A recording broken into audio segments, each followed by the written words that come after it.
The key felt cold in my hand as I opened the door to apartment 313. The hallway was empty, the sound of the lock echoing behind me. Inside, the air was thick with dust and something old. Shadows clung to the corners cast by a single weak window.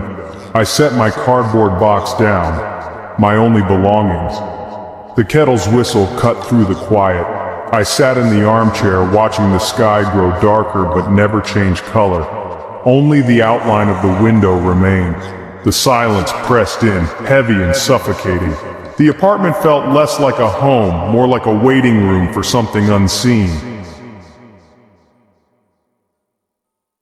The next morning, my coffee mug wasn't where I left it. It sat perfectly centered on the kitchen counter, chip facing the door, clean, though I hadn't washed it. The apartment's quiet seemed to watch me. Later, I found a note in my jacket pocket.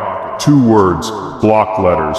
Watch yourself. My blood ran cold. The jacket had been empty yesterday.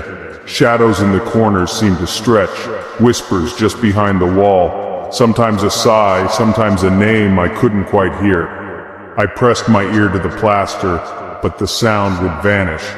The silence that followed was worse, charged, expectant. I left the faucet dripping for comfort, a steady anchor in the quiet. Objects kept moving, my book on the bed, shoes under the armchair. One night a small handprint appeared on the bathroom mirror, fading as I watched. I wasn't scared in the usual way. It was a slow, creeping dread, a sense of being observed. The apartment was no longer just a place, it was a presence, and it was watching me. Every detail felt deliberate, as if I was part of someone else's design. I started to question what was real. The line between ordinary and strange blurred. I realized I was not alone, even in silence. The realization began on a Tuesday. The mug was on the counter, chip facing the door.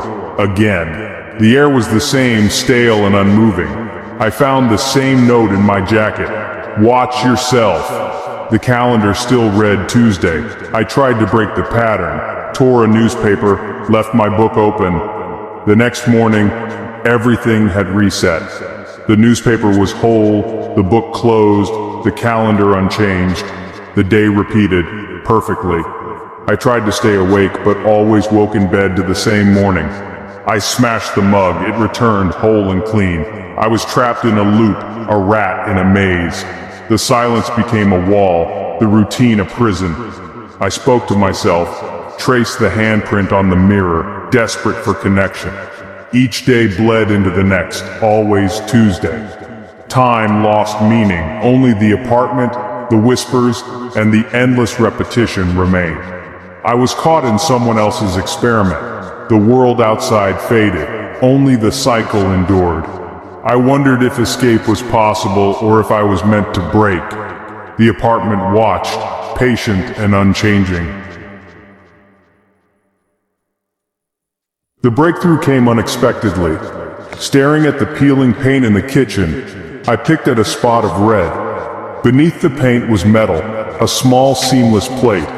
I scraped away, revealing a serial number and 2 words, Patient 313. The whispers stopped, the faucet fell silent. My apartment number, my new name, it all made sense. The moving objects, the notes, the repeating days.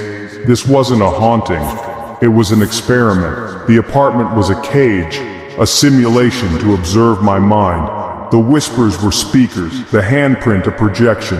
Every event was a test. I was the subject, Patient 313. My life was data. I stumbled back, the truth colder than any ghost story. The room was a set, the window a screen. I was the only actor watched by unseen eyes. The fear was no longer of the unknown, but of the clinical reality. I was a specimen under a microscope. The apartment's walls became barriers, the window a screen looping a gray sky. Furniture felt like props, the entire space, a machine. I found more metal plates under the carpet, behind the mirror, beneath the table. The apartment was a silent, complex device.